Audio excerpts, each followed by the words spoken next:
আজকের কোডটি হলো 8 ডিজিটের। আমি ব্যবহার করছি ও T I am I S N, enter. আমার কোডটি কিন্তু ব্যবহৃত হয়ে গেছে।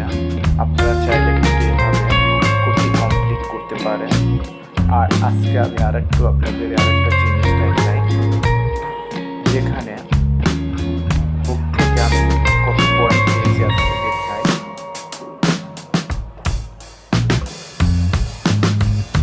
এখানে যদি 7 দিনে 7বার কমপ্লিট করে চেক করেন, তাহলে আপনারা পাবেন এখান থেকে এক একটা পয়েন্ট পাবেন।